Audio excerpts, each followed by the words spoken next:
नमस्कार किसान भाइयों, आप सभी का स्वागत है आप सभी के अपने YouTube चैनल मंडी भाव अपडेट में। आइए आज का रविवार धमाल का वीडियो शुरू करते हैं और लेते हैं आप सभी किसान भाइयों के कमेंट। लेकिन उसके पहले आप सभी किसान भाइयों के लिए एक महत्वपूर्ण सूचना। कल सोमवार 20 फरवरी 2023 को उज्जैन मंडी में लहसुन का नीलामी कार्य पूरी तरह बंद रहेगा। लेकिन कल उज्जैन मंडी में प्याज और आलू का नीलामी कार्य पूरी तरह चालू रहेगा। तो हमारे किसान भाई असुविधा से बचे और इस जानकारी को सभी तक शेयर जरूर करें। तो चलिए लेते हैं आज का पहला कमेंट रविंदर जी का। गुजरात महाराष्ट्र कब तक चलेगा? इनका सवाल है कि महाराष्ट्र और गुजरात का प्याज अभी कब तक चलेगा। अभी जो महाराष्ट्र में लाल प्याज आ रहा है, ये लाल प्याज जैसे ही खत्म होगा यानी अगले महीने से ही गर्मी वाला प्याज, स्टॉक वाला प्याज आना शुरू हो जाएगा। बात रही गुजरात की, तो गुजरात में जो अभी प्याज हम देख रहे हैं, ये हो सकता है कि अगले 20 से 25 दिनों के अंदर खत्म हो जाए। अगला कमेंट है विजय जी का। करण भाई, हमारे यहाँ प्याज लगाने के बाद सूख रहे हैं मध्य प्रदेश खरगोन में। तो देखिए, अभी हाल ही में हमने बात करी थी, महाराष्ट्र में करपा रोग की समस्या देखने को मिली और अब मध्य प्रदेश में थ्रिप्स जैसी समस्या देखने को मिल रही है। अब ये पूरे महाराष्ट्र या फिर मध्य प्रदेश में नहीं है, केवल कुछ जगहों पे देखने को मिल रही है। और अगर किसान भाइयों आपकी प्याज फसल में भी किसी प्रकार की कोई समस्या देखने को मिल रही है तो कमेंट करके जरूर बताएं। और विजय जी, आपकी प्याज फसल में ये जो समस्या देखने को मिल रही है, इसके लिए आप अपने आसपास के किसान भाइयों से बात करें, उनसे कुछ उपाय पूछें ताकि आपको वो बेहतर तरीके से बता सकें। अब लेते हैं अगला कमेंट श्री श्याम नर्सरी जी का। नाफेड व व्यापारी दोनों ही कम भाव पर खरीदेंगे तो फिर कहाँ बेचेंगे करण भाई? देखिए, बहुत अच्छा सवाल आपने यहाँ पे पूछा है कि अगर नाफेड के द्वारा और हमारे व्यापारी भाइयों के द्वारा मंडी में हमारे किसान भाइयों से प्याज कम भाव पे लिया जाता है, तो हम क्या करें? इसके लिए एक विकल्प है। देखो, सबसे पहली बात तो जब नाफेड के द्वारा प्याज की खरीदी शुरू होगी, तो वो केवल गर्मी वाले प्याज की यानी स्टॉक वाले प्याज की होगी और उस समय हमारे सभी किसान भाइयों के पास गर्मी वाला स्टॉक वाला प्याज होगा। अगर आपको उस समय लगता है कि नाफेड या फिर व्यापारी भाई आपसे कम भाव पे प्याज को खरीद रहे हैं, तो आप कुछ दिनों के लिए उस प्याज को रोक सकते हैं। ये आपके पास एक विकल्प होगा, क्योंकि हम उस प्याज को स्टॉक करेंगे और देखेंगे कि अगले कुछ दिनों में भाव में सुधार होता है या फिर नहीं। अगर आपको लगता है कि हाँ, अगले कुछ दिनों बाद आपको सुधार देखने को मिल रहा है, तो बिल्कुल आपको उस प्याज को बेचना चाहिए। लेकिन यहाँ पर एक बात का खास तौर पर ध्यान रखना है कि जब नाफेड की प्याज खरीदी शुरू होगी और हमारे व्यापारी भाइयों के द्वारा उस समय मंडियों में प्याज को खरीदा जा रहा होगा, तो अगर आपको लग रहा है कि हाँ, ये भाव बिल्कुल सही है, हमें इसमें थोड़ा बहुत भी फायदा हो रहा है और इस भाव पे बेचकर हमें लागत मिल रही है, तो आप बिल्कुल उस समय अपने प्याज को ज़रूर बेचें और पूरे प्याज को नहीं तो कुछ प्याज को आप ज़रूर बेचें। और बाकी अभी ये केवल एक विकल्प है जो आपको बताया गया है, बाकी इसके लिए हम लगातार आवाज़ उठा रहे हैं कि नाफेड के द्वारा प्याज की खरीदी ₹25 से ₹30 तक की जाए। और अभी हम वीडियो में आगे ये भी बात करेंगे कि नाफेड के द्वारा किस भाव पर प्याज को खरीदा जा सकता है। अब लेते हैं अगला कमेंट सोमनाथ जी का। करण भाई, किसान अपने दिमाग से काम ले तो किसी का पाँव पड़ने की जरूरत नहीं है। देखिए, बहुत अच्छी बात आपने यहाँ पे बोली है और मैं यहाँ पे बोलना चाहूंगा कि हमारे किसान भाई हमारे देश के ही नहीं, पूरे विश्व के भगवान हैं और भगवान किसी के पाँव नहीं पड़ते, बल्कि हमें उनके पाँव पड़ना चाहिए। और ये बात जब तक हमारी आम जनता को, हमारी सरकार को, हमें खुद को नहीं समझ आएगी ना, तब तक कुछ नहीं हो सकता। और अगर हमारे किसान भाई यानी हमारे भगवान अगर वो किसी के पैर पकड़ते हैं, तो ये बिल्कुल भी हमारे लिए अच्छा नहीं है और हमारे लिए बहुत ही शर्म की बात है। अगर आज मुझे कोई बोलता है या नहीं भी बोलता, अगर आज मेरे सामने किसान भाई होंगे, तो बिल्कुल मैं उनके पैर छूँगा और हमेशा दिल से हमारे किसान भाइयों के लिए प्यार रहा है और आगे भी रहेगा, क्योंकि मैं उनके साथ समय बिताता हूँ। मुझे पता है कि किसान भाइयों की ज़िंदगी कैसी है अभी और कैसे वो अपना जीवन यापन कर रहे हैं। और ये बात जितनी जल्दी हमारी सरकार को, हमारी आम जनता को समझ आ जाएगी, उतना ही उनके लिए अच्छा भी होगा। अगला कमेंट है जीतू गुज्जर जी का। किसानों के हित में आज तक आपने कुछ नहीं बताया है। जीतू जी, अगर आप रोजाना वीडियो नहीं देखते होंगे तभी आपने ये बात रखी।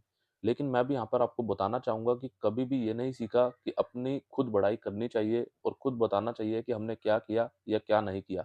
जो किसान भाई काफी वर्षों से जुड़े हुए हैं, उनको पता है कि मंडी भाव अपडेट यूट्यूब चैनल पर किसकी बात की जाती है, किसके लिए की जाती है और कितनी मदद की गई है और कितनी नहीं। बाकी किसान भाइयों, आप भी कमेंट में थोड़ा बताइएगा ताकि जीतू जी को थोड़ी और अच्छे से जानकारी यहाँ से मिल सके और इनको भी एक अच्छा अनुभव मंडी भाव अपडेट से यहाँ पे मिल पाए। अगला कमेंट है सोमनाथ जी का। करण भाई, नासिक महाराष्ट्र से हूँ, प्याज फसल की बुआई कम करो, लेकिन आप भी नहीं बता रहे किसानों को। किसान पागल हो चुके हैं। किसान भाइयों अपनी गलतियों को सुधारें। सोमनाथ जी, ऐसी बात नहीं है कि हम इसकी बात नहीं करते। लगातार हम समय-समय पर इसकी बात करते हैं कि किसान भाइयों को प्याज की फसल कम लगानी चाहिए और बाकी अन्य फसल भी लगानी चाहिए, ताकि एक फसल चक्र भी चलता रहे और आपको किसी प्रकार का नुकसान ना हो, अगर आपको किसी भी फसल में कम भाव मिलता है तो। अब यहाँ पर क्या हो रहा है कि लगातार कुछ सालों से प्याज के भाव अच्छे देखने को मिले हैं, तो उसको देखते हुए हमारे किसान भाई प्याज अधिक लगा रहे हैं। और मेरी जब भी हमारे किसान भाइयों से बात होती है अलग-अलग जगहों पर, तो मेरा सवाल उनसे केवल ये होता है कि आखिर आपके ज़िले में या फिर आपके क्षेत्र में प्याज का उत्पादन पहले से बढ़ा है या फिर घटा है? किसान भाइयों की रुचि पहले से बढ़ी है या फिर कम हुई है? तो उनका केवल एक ही जवाब होता है कि करण भाई, पहले की तुलना में बढ़ा है, क्योंकि लगातार पिछले कुछ वर्षों में भाव अच्छे देखने को मिले थे, तो इसीलिए किसान भाइयों ने अपना प्याज का रकबा बढ़ा दिया है। अब ये बात तो हमारे किसान भाइयों को समझनी होगी कि जितना कम उत्पादन हम करेंगे, उतने ही अच्छे भाव मिलेंगे। और जैसा कि हमने पहले भी एक बार विस्तार से बात करी थी कि अगर हम 2 बीघा में प्याज को लगाते हैं, तो हम वहाँ से सोचेंगे कि 4 बीघा, 6 बीघा के पैसे हमें वहाँ से मिले। लेकिन हम वहीं पर 4 बीघा में प्याज को लगाते हैं, तो हम उसकी उम्मीद कम करेंगे कि हमें ज़्यादा के पैसे मिले। लेकिन हाँ, वहाँ से ये हो सकता है कि हमें 4 बीघा की जगह 2 बीघा के ही पैसे मिले, जो स्थिति अभी बनी हुई है। तो इसीलिए उत्पादन पर ध्यान देने की काफ़ी ज़्यादा ज़रूरत है। उत्पादन जिस तेज़ी से बढ़ रहा है, उस तेज़ी से खपत नहीं बढ़ रही, माँग नहीं बढ़ रही। इसीलिए अभी अगर हम उत्पादन को कंट्रोल में रखते हैं, तो बिल्कुल प्याज के भाव हमें आने वाले दिनों में काफ़ी अच्छे मिलेंगे। अगला कमेंट है रामनीत जी का, नाफेड कितने में खरीदेगा प्याज? देखिए, जब नाफेड की प्याज खरीदी शुरू होगी, तो उस समय ये देखा जाएगा कि मंडियों में हमारे व्यापारी भाइयों के द्वारा हमारे किसान भाइयों से किस भाव पर प्याज को खरीदा जा रहा है। हो सकता है किसी मंडी में ₹15, हो सकता है किसी मंडी में ₹12, हो सकता है किसी मंडी में ₹10। तो उस समय नाफेड के द्वारा एक औसतन भाव निकाला जाएगा और उसके हिसाब से ही नाफेड की प्याज खरीदी होगी। मान के चलिए, अगर एक औसतन भाव उस समय निकलता है ₹10, तो नाफेड हो सकता है ज़्यादा से ज़्यादा ₹12, ₹14 में प्याज को खरीदे। लेकिन ये कहना अभी थोड़ा मुश्किल है कि नाफेड के द्वारा ₹20 में, ₹30 में प्याज को खरीदा जाएगा। अगर हाँ, उस समय मंडियों में भी ये भाव होता है, तो बिल्कुल नाफेड इस भाव पे भी प्याज को खरीदे। लेकिन अभी जो लगातार कोशिश हो रही है, लगातार हम जोर दे रहे हैं कि नाफेड इस बार हमारे किसान भाइयों से सीधे ₹25, ₹30 में प्याज को खरीदे। बस केवल किसान भाइयों, आप लगातार डटे रहें, साथ देते रहें और बाकी आने वाले दिनों में नाफेड के द्वारा क्या कुछ कदम उठाए जाते हैं, उसकी बात हम उस समय भी करेंगे। और अगर नाफेड के द्वारा कम भाव पर प्याज को खरीदा जाता है, तो हमें क्या करना चाहिए, उसकी बात अभी हम कर चुके हैं।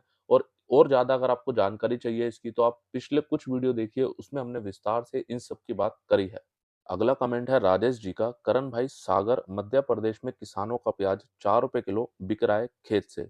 जी बिल्कुल, आपने सही कहा, क्योंकि अभी हाल ही में हमने आज से केवल 2 दिन पहले वीडियो में बात करी थी कि जो प्याज हमारे किसान भाई मंडी में लेकर आ रहे हैं, व्यापारी भाइयों को दे रहे हैं, वो भाव और जो किसान भाई हमारे खेत से अपने प्याज को बेच रहे हैं, उसमें कोई भी अंतर नहीं है, दोनों भाव समान देखने को मिल रहे हैं। लेकिन हमारे किसान भाई जो मंडी में लेकर आ रहे हैं प्याज को, और वही भाव अगर आपको खेत पे मिल रहा है, तो बिल्कुल आप खेत से बेचें, ताकि आपका जो भाड़ा है वो भी बचे। लेकिन किसान भाइयों, आप कमेंट करके ये ज़रूर बताइए, आप जो प्याज मंडी में ले जाकर बेच रहे हैं और जो प्याज आप खेत से बेच रहे हैं, उसमें किसी प्रकार का कोई अंतर देखने को मिल रहा है या फिर नहीं? अब लेते हैं अगला कमेंट राजेंद्र सिंह राजपूत जी का, प्याज की फसल कम करना चाहिए किसानों को, ताकि भाव अच्छे मिल सकें, क्योंकि इस साल लहसुन की फसल बुआई कम है, तो भाव अच्छे मिल रहे हैं। राजेंद्र जी, अभी हमने प्याज की तो बात कर ली है कि हमें प्याज कम लगाना चाहिए ताकि भाव अच्छे मिल सकें। लेकिन अब बात करते हैं लहसुन की, क्योंकि इसको लेकर भी हमारे काफ़ी किसान भाइयों के कमेंट आ रहे हैं लगातार कि करण भाई, नए लहसुन में भाव बढ़ेगा या फिर कम होगा? देखिए, अभी यहाँ से एक संभावना जो लग रही है, उसकी बात कर लेते हैं। होली के आसपास तक नए लहसुन की आवकों में बढ़ोतरी देखी जा सकती है और जैसा कि नया लहसुन जब से आया है, तब से लगातार आवकें बढ़ रही हैं। चाहे मंदसौर मंडी हो, चाहे इंदौर मंडी हो, और नए लहसुन में भाव अभी काफ़ी अच्छा बना हुआ है। नया देसी लहसुन ₹6,000, साढ़े ₹6,000 तक बिक रहा है और वहीं नया ऊँटी लहसुन ₹7,000, ₹8,000 तक बिक रहा है। अब सवाल यहाँ पर ये आता है, क्या इसमें गिरावट हमें होली के बाद देखने को मिलेगी या नहीं? बिल्कुल, यहाँ से गिरावट हो सकता है देखी जाए, और गिरावट के बाद भाव कहीं न कहीं स्थिर देखने को मिले।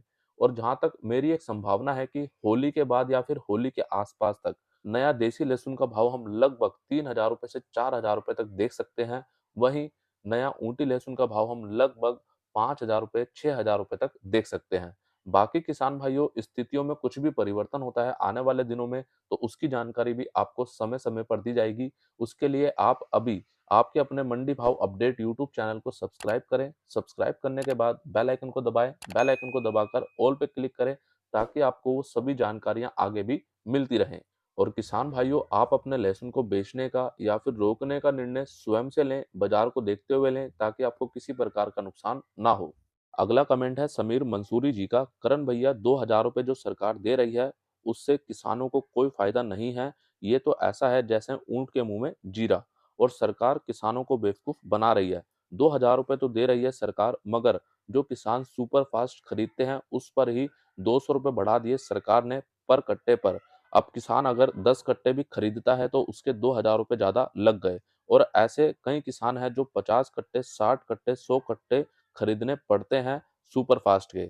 देखिए, बहुत अच्छी बात आपने यहाँ पे बोली है, और इसकी बात मैंने कल और परसों के वीडियो में विस्तार से करी थी कि जब हमारी सरकार हमारे किसान भाइयों को किसी भी योजना के तहत 2,000 रुपए, 3,000 रुपए तक देती है, तो इससे आखिरकार हमारे किसान भाइयों को क्या फ़ायदा होता है? क्योंकि जब सरकार के द्वारा खुद ही अगले 6 महीनों में या फिर 1 वर्षों के अंदर-अंदर खाद, बीज, दवाइयों के भाव बढ़ा दिए जाते हैं, तो ये तो पैसा वहीं चला जाता है। तो ऐसा ना कर के अगर हमारी सरकार ऐसा करे कि हमारे किसान भाइयों को खाद, बीज, दवाइयों पर सब्सिडी दे, उनकी मदद करे, तब जाकर हम बोलें कि हाँ, सरकार आखिरकार सही रूप से मदद कर रही है। नहीं तो ये केवल एक तरह का दिखावा हो रहा है, जो मुझे ऐसा लगता है। और किसान भाइयों, एक बात मैं आपको बोलना चाहूँगा कि रोज़ाना आपको वीडियो के माध्यम से कुछ न कुछ ऐसी जानकारियाँ दी जाती हैं, और बहुत सी ऐसी बातें होती हैं जो हम आगे सरकार तक पहुँचाना चाहते हैं। लेकिन अगर आप सभी किसान भाई इसमें बिल्कुल भी सहयोग नहीं देंगे, अपना प्यार नहीं दिखाएँगे, तो बिल्कुल भी हम इसको आगे नहीं पहुँचा पाएँगे। काफ़ी किसान भाइयों के कमेंट होते हैं कि करण भाई, आप अपना ज्ञान उनको दीजिए जो सुनना चाहते हैं। किसान भाइयों देखो, मैं केवल यहाँ पर आप सभी की मदद के लिए हूँ, और आपकी मदद करना चाहता हूँ, जिस तरह से मैं काफ़ी वर्षों से मदद कर रहा हूँ। बस इसमें केवल आपका सहयोग चाहिए, और सहयोग केवल इतना चाहिए कि आप रोज़ाना जो भी मंडी भाव अपडेट पर वीडियो देखते हैं, और उसमें कुछ भी ऐसी बात हो जो हम सरकार तक पहुँचा सकते हैं, उसको शेयर करें। अगर शेयर करते हैं, तो आज नहीं तो कल, कभी तो हमारी बात किसी भी नेता तक, किसी भी मंत्री तक पहुँचेगी। और अगला कमेंट है जीतू गुज्जर जी का। करण भाई, जीतू बोल रहा हूँ, राजस्थान सीकर खंडेला। जिस दिन आप वीडियो बनाना बंद कर देंगे, उस दिन किसानों के अच्छे दिन आने शुरू हो जाएँगे। जीतू भाई, मुझे नहीं पता आप इतने नकारात्मक कैसे हैं। बाकी मंडी भाव अपडेट ये यूट्यूब चैनल नहीं है, ये हमारे किसान भाइयों का परिवार है, और आज से नहीं, पिछले कुछ वर्षों से लगातार ये चल रहा है, और ये केवल इसीलिए चल रहा है क्योंकि हमारे किसान भाइयों का विश्वास, प्यार लगातार बना हुआ है, और ये इसीलिए बना हुआ है क्योंकि किसान भाइयों को यहाँ से सही और सटीक जानकारी, छोटी से छोटी, बड़ी से बड़ी, राष्ट्रीय और अंतर्राष्ट्रीय दोनों तरह की जानकारी मिलती है, जिससे किसान भाइयों को काफ़ी ज़्यादा लाभ यहाँ से मिल पाता है। बाकी जीतू भाई, मैं आपसे एक बात और पूछना चाहूँगा कि मंडी भाव अपडेट यूट्यूब चैनल पे ही आपने ये सवाल किया। बाकी यूट्यूब के ऊपर बहुत से चैनल हैं जो आपको बिल्कुल ही गलत जानकारी देते हैं। आप उनके खिलाफ आवाज़ ना उठा करके आप एकदम सही चैनल के खिलाफ आवाज़ उठाते हैं। तो मुझे लगता है ये बिल्कुल भी सही नहीं है। बाकी जो आपको सही लगे जीतू भाई, आप लगे रहिए। तो चलिए अब अंत में बात कर लेते हैं प्याज निर्यात की। आज घोसडांगा बॉर्डर से बांग्लादेश में लगभग 50 से 55 प्याज के ट्रक निर्यात किए गए, और कल 18 फरवरी 2023 को घोसडांगा बॉर्डर से लगभग 62 प्याज के ट्रक बांग्लादेश में निर्यात किए गए। और कल घोसडांगा बॉर्डर से नासिक का नया मीडियम मोटा प्याज भारतीय रुपए के हिसाब से लगभग 18 रुपए से 19 रुपए, नासिक का नया गोल्डा गोल्डी प्याज 15 रुपए से 18 रुपए, गुजरात का नया प्याज 15 रुपए से 17 रुपए, सोलापुर का नया प्याज 16 रुपए से 18 रुपए, मध्य प्रदेश का नया प्याज 14 रुपए से 16 रुपए, सुख सागर का नया प्याज 10 रुपए से 11 रुपए, और पश्चिम बंगाल के हंसखली का नया प्याज 12 रुपए से 13 रुपए तक बांग्लादेश में निर्यात किया गया। कल गोसडांगा बॉर्डर पर प्याज निर्यात भाव लगभग सामान्य रहा, कोई भी बड़ी तेजी मंदी देखने को नहीं मिली, लेकिन गुजरात के प्याज में और मध्य प्रदेश के प्याज में 1 रुपए तक की गिरावट हमें देखने को मिली है। तो किसान भाइयों, इस वीडियो में दी गई जानकारी आप सभी को कैसी लगी, कमेंट करके जरूर बताइएगा। आपका कोई भी सवाल हो, नीचे कमेंट बॉक्स में लिखें, ताकि अगले वीडियो में वो लिया जाए। वीडियो आप सभी किसान भाइयों को अच्छा लगा है तो एक लाइक कीजिएगा। हमारे सभी किसान भाइयों को ये ज़्यादा से ज़्यादा वीडियो शेयर कीजिए, ताकि वो भी यहाँ से रोजाना की सभी अहम जानकारी ले सकें। और इस वीडियो के नीचे डिस्क्रिप्शन में आपको मंडी भाव अपडेट के सभी व्हाट्सएप ग्रुप के लिंक दिए गए हैं, जो आप सभी किसान भाइयों के लिए बिल्कुल मुफ्त हैं, तो आप उसमें जुड़ना ना भूलें। मिलते हैं किसान भाइयों आपसे एक अगली और नई वीडियो में। जय जवान, जय किसान।